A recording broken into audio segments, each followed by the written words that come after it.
آہستہ آہستہ چلتے ہیں، اور جب جاہل ان سے گفتگو کرتا ہے تو ان سے وہ بحث نہیں کرتے ہیں بلکہ قالوا سلاما، وہ سلام کہہ کر کے چلے جاتے ہیں۔ تو اگر آپ جاہل ہیں تو ہم آپ سے بحث نہیں کر سکتے ہیں، اس لیے کہ قرآن نے ہمیں تعلیم دی ہے، تو ہم چاہتے ہیں پتہ چلتا ہے کہ آپ کا مبلغ علم کیا ہے۔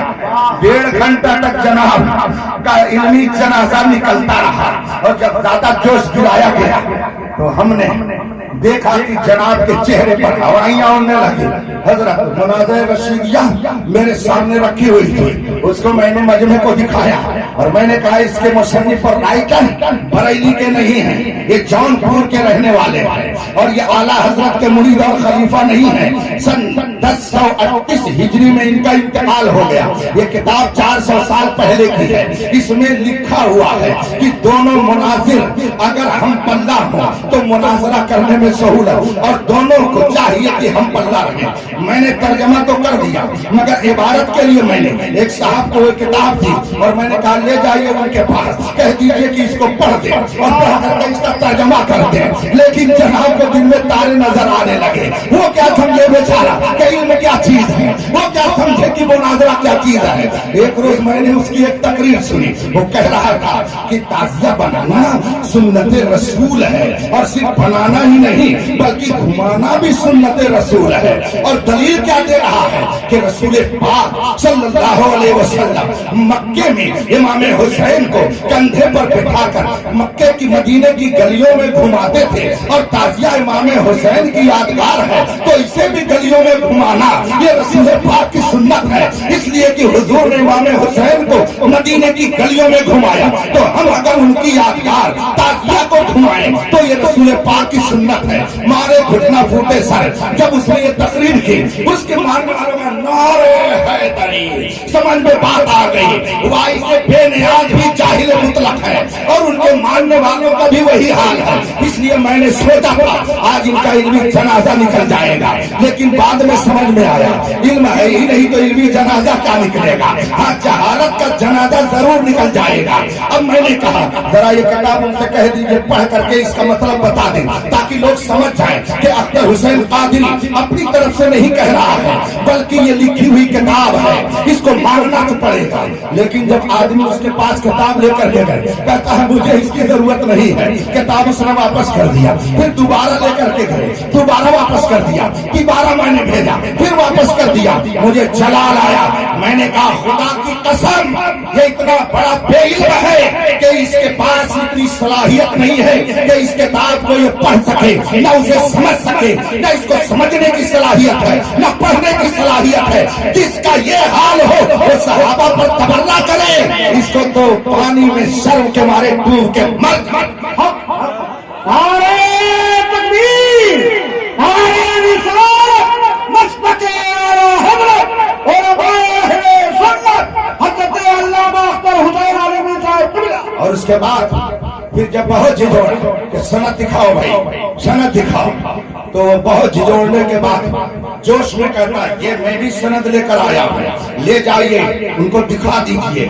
میرے بغل میں مولانا شہزاد عالم صاحب استاد جامعۃ الرضا بریلی شریف بیٹھے ہوئے تھے۔ میں نے ان سے کہا ذرا دیکھیے تو انہوں نے ہنس کے کہا حضرت یہ تو عجیب سند پیش کر رہا ہے اپنے عالم ہونے کی۔ میں نے کہا وہ کیا؟ کہا ایک حفظ کی سند ہے اور ایک اردو ڈپلوما کی سند ہے، اس کے علاوہ اس کے بعد کوئی سند ہی نہیں ہے۔ میں نے کہا اللہ اکبر، ارے جناب اسی لیے تو آپ اتنی دیر سے سند نہیں دکھا رہے تھے، اس لیے کہ آپ کے پاس عالم کی سند ہے ہی نہیں، کیونکہ آپ نے پڑھا ہی نہیں ہے، آپ بے علم ہیں۔ بے علم سے مناظرہ کرنے کے لیے اختر حسین نہیں ہے، لاؤ کسی علم والے کو تو پتا چلے۔ مجبوراً اس کے صدر مناظرہ نے کہا ہم اعلان کرتے ہیں ہم نے جن کو مناظر بنا کے بھیجا تھا ان کے پاس کوئی سند نہیں ہے، وہ عالم نہیں ہے، اس لیے ہم ان کو ہٹا کر کے دوسرے کو لاتے ہیں۔ اللہ اکبر، اتنی ذلت و رسوائی اسے مجمع میں کل اٹھانی پڑی۔ میں نے دل میں سوچا جو صحابہ کی عظمت پر کھیلنے کی ناپاک کوشش کرتا ہے خدا اسے ایسے ہی اچھی جگہوں پہ بلا کے سر بابا نعرہ تکبیر، نعرہ رسالت، عظمت صحابہ۔ ہم نے جب تاریخ میں پڑھا وہ 27 سالہ نوجوان جس نے نبی کو قتل کرنے کا پلان بنایا، بہن بہنوں کو مارا، مگر قرآن کے علم نے اس کے دل کی دنیا کو بدل دیا۔ اور جب پہنچا اس نبی اعظم کی بارگاہ میں تو پھر کس شان سے واپسی ہو رہی ہے، گئے ہیں تو کیسے، نبی کی بارگاہ سے آ رہے ہیں تو کس شان سے۔ میرے مصطفیٰ حضرت سیدنا ارقم رضی اللہ تعالیٰ عنہ کے گھر کے قریب صفا پہاڑی کے پاس موجود تھے، اور جو مسلمان ہو چکے تھے ایک روایت کے مطابق 39 وہ سب اگل بغل قریب میں بیٹھے تھے۔ رسول پاک صلی اللہ علیہ وسلم نے جب دیکھا وہ نوجوان ننگی تلوار لے کر چلا آ رہا ہے، دیکھنے والے سہم گئے، اس لیے کہ وہ مکہ کا شیر تھا، بہت بڑا بہادر تھا، بہت طاقتور تھا، بہت جری اور بے باک تھا، اس کا دل بہت نڈر تھا، تبھی تو پیغمبر اسلام کے قتل کے لیے اس نے لبیک کہا تھا۔ لوگوں نے دیکھا تیور بدلا ہوا ہے، عرض کرتے ہیں لوگ یا رسول اللہ فلاں آ رہے ہیں، بڑی عجیب کیفیت ہے۔ اتنے میں میرے آقا صلی اللہ علیہ وسلم آگے بڑھنے لگے، وہ قریب آ رہے ہیں، ادھر سے رحمت الہی آگے بڑھ رہی ہے۔ حضرت ارقم تیزی سے آگے بڑھ گئے اور بڑھنے کے بعد فرماتے ہیں اے نوجوان فلاں، تیرے لیے خوشخبری ہے، تیرے لیے بشارت ہے۔ کہا وہ کیا؟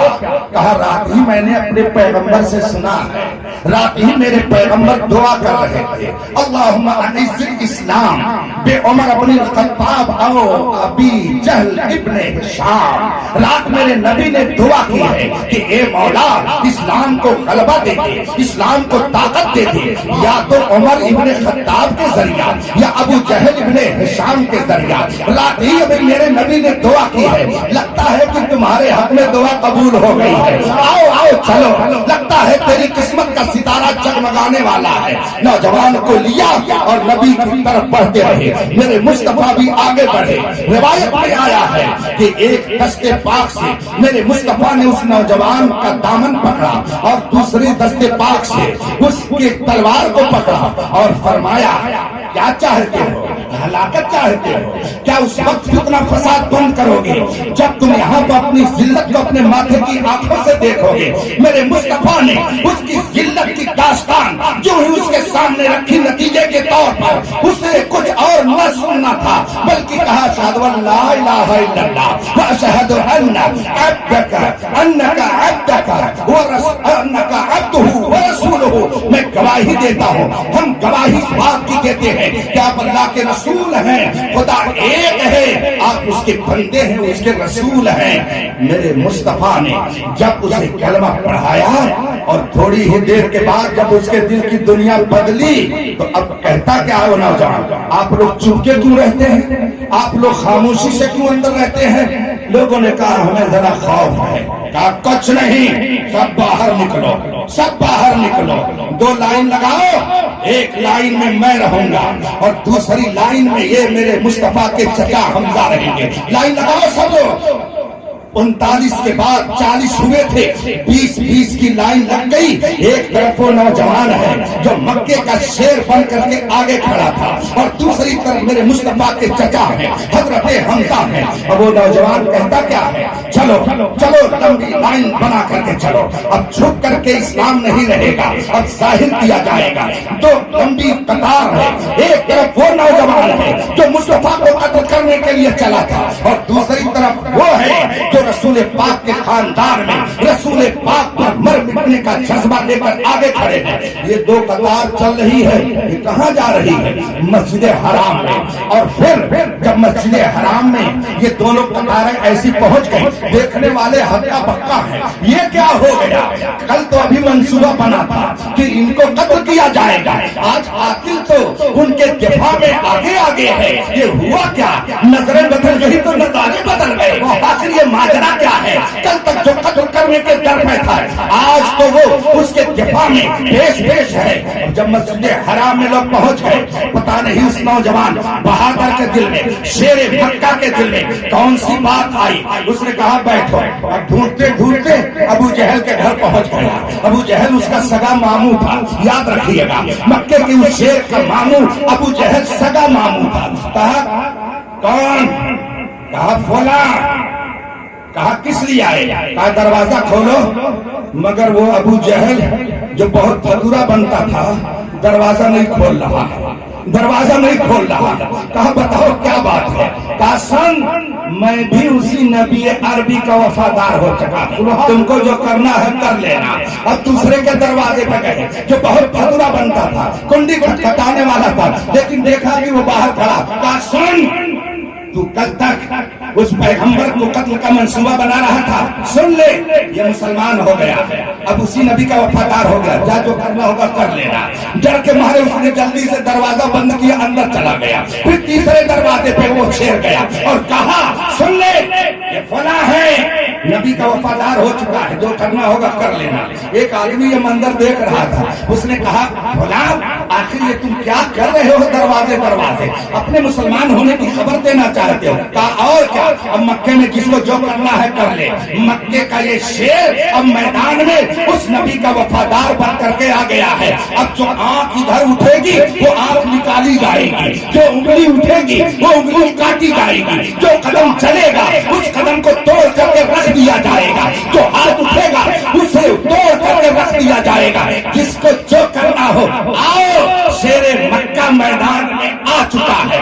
ایک آدمی کہتا ہے کہ نہیں، گھر گھر جا کر کے سب کو بتانے کی ضرورت نہیں ہے. وہ دیکھ فلاں آدمی بیٹھا ہے نا، اس کے پیٹ میں کوئی بات پچتی نہیں ہے، اس کا ہاضمہ بڑا کمزور ہے، جا اسے بتا دے، ابھی سب جان جائیں گے کہ تو مسلمان ہو گیا ہے. چنانچہ اس نوجوان نے اسے جا کے کہا سن جو کرنا ہوگا کر لینا، میں مصطفیٰ کا وفادار ہو گیا ہوں، اب جو تم کو کرنا ہوگا کر لینا، میں اس نبی کا کلمہ پڑھنے والا ہوں. اچھا تم نے بھی اس نبی کا کلمہ پڑھ لیا؟ کہا ہاں جو کرنا ہوگا کر لینا. اب اس نے ایک جگہ سے چیخ کر کے مکے کے لوگوں کو بتایا ارے غضب ہو گیا، جس پر تمہارا بھروسہ تھا وہ تو مصطفیٰ کے قدموں میں چلا گیا. اب کون ہے جو تمہاری طرف سے مقابلہ کرے گا؟ تمہارا شیر اب نبی کا شیر ہو گیا ہے. پورے مکے میں خبر پھیل گئی.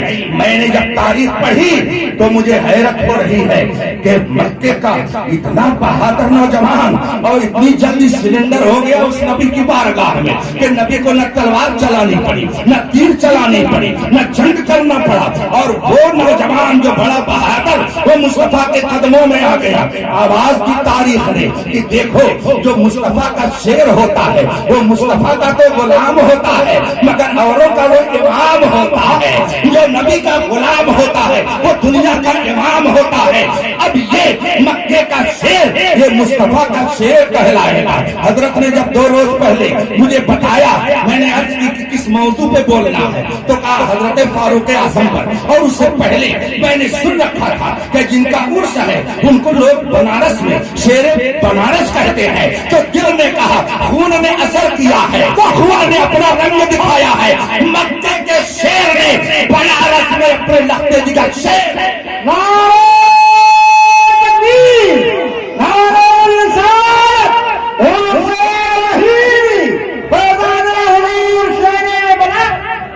مکے کا وہ شیر نبی کی عظمت کا محافظ بن کر کے زندگی بھر دشمن کی آنکھوں میں آنکھیں ڈال کر کہتا رہا کہ آؤ آؤ، سرفروشی کی تمنا اب ہمارے دل میں ہے، دیکھنا ہے زور کتنا بازوئے قاتل میں ہے.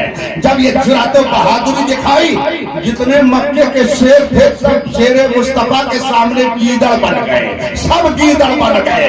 اسی طریقے سے جب اس شیر مکہ نے بنارس میں اپنے درد جگر کو شیر بنارس بنا کر کے بھیجا تو جتنے بدعقیدہ تھے سب لومڑی بن گئے. دھنی دیا کے ذریعہ ایک سے ایک شیر تیار ہوتے رہے اور سب یہ کہتے ہیں سنو کان کھول کر کے یہ مصطفیٰ کے وہ وفادار ہیں کہ جو جان مانگو تو جان دیں گے، جو مال مانگو تو مال دیں گے، مگر نہ ہو سکے گا ہم سے نبی کا جاہو جلال. اور بھائیو جامعہ حمیدیہ آپ کو فاروق اعظم کا واسطہ دے کر پکار رہا ہے. کہ یہاں سے مصطفیٰ کی عظمت کے محافظ پیدا ہو رہے ہیں، یہاں سے صحابہ کی عظمت کے محافظ پیدا ہو رہے ہیں۔ لوگوں نے پوچھا اس دور میں صحابہ کی عظمت کا محافظ کون، اہل بیت کی عظمت کا محافظ کون، ائمہ مجتہدین کی عظمتوں کا نگہبان کون، رسول پاک کی عظمتوں کا ترجمان کون، رب قدیر کی تقدیس کو بیان کرنے والا کون؟ لوگوں نے کہا اس کا نام تو بڑا مشہور ہے۔ کہا کیا؟ کہا لوگ روز کہتے ہیں ڈال دی قلب میں عظمت مصطفیٰ سیدی اعلیٰ حضرت پہ لاکھوں سلام۔ اس کا مطلب ہے وہ عظمتوں کا نشان ہے، وہ عظمتوں کی حفاظت کا ترجمان ہے، اور جو اس کے نقش قدم پر چلے وہ بھی اس کی برکتوں سے نگہبان عظمت مصطفیٰ ہے۔ اس لیے کہ اس نے بتایا ہے تیرے غلاموں کا نقش قدم ہے راہ خدا، وہ کیا بہک سکے جو یہ سراغ۔ نعرہ تکبیر، نعرہ رسالت، بس بتے اس ادارے کو دن دونی رات چوگنی ترقی عطا فرمائے۔ حضرت پیارے بھی ہیں، نام بھی ماشاءاللہ، کوئی اگر دشمن پہ ہوگا تو پیارے ہی کہہ کر کے بلائے گا، سبحان اللہ، پیارے ہی کہہ کر کے بلائے گا، عداوت بھی کرے گا تو پیارے ہی کرے گا۔ وہ ہے حضرت پیارے کی ذات، رب قدیر ان کی حفاظت فرمائے، ادارے کی حفاظت فرمائے، جتنے مدارس اہل سنت ہیں سب کی حفاظت فرمائے، اور پورے ہندوستان کی علماء کا سرپرست، مدارس کا روحانی سرپرست، پورے ہندوستان کے علماء، استاد یا دادا یا پردادا استاد، اعلیٰ حضرت کے مسلک کا بے باک ترجمان، عظمت مصطفیٰ کا نگہبان، شہزادے صدر الشریعہ، ممتاز الفقہاء، سلطان المناظرین، حضور محدث کبیر کو اللہ سلامت۔ آمین آمین۔ اس لیے کہ اس بڑھاپے میں بھی جوانوں کو مات دے کر کے جو برق کی طرح بجلی کی طرح پوری دنیا میں چمکتا ہے، اور دشمنوں کی آنکھ میں آنکھیں ڈال کر کے جو بات کرتا ہے اس ذات کا نام محدث کبیر۔ وآخر دعوانا الحمدللہ رب العالمین۔ السلام علیکم۔ مصطفیٰ جانے رحمت لاکھوں سلام، شمع بز میں ہدایت لاکھوں سلام، شہر جانے ادم تاجدار حرم، شہر جانے ادم تاجدار شفاعت لاکھوں سلام، مصطفیٰ جانے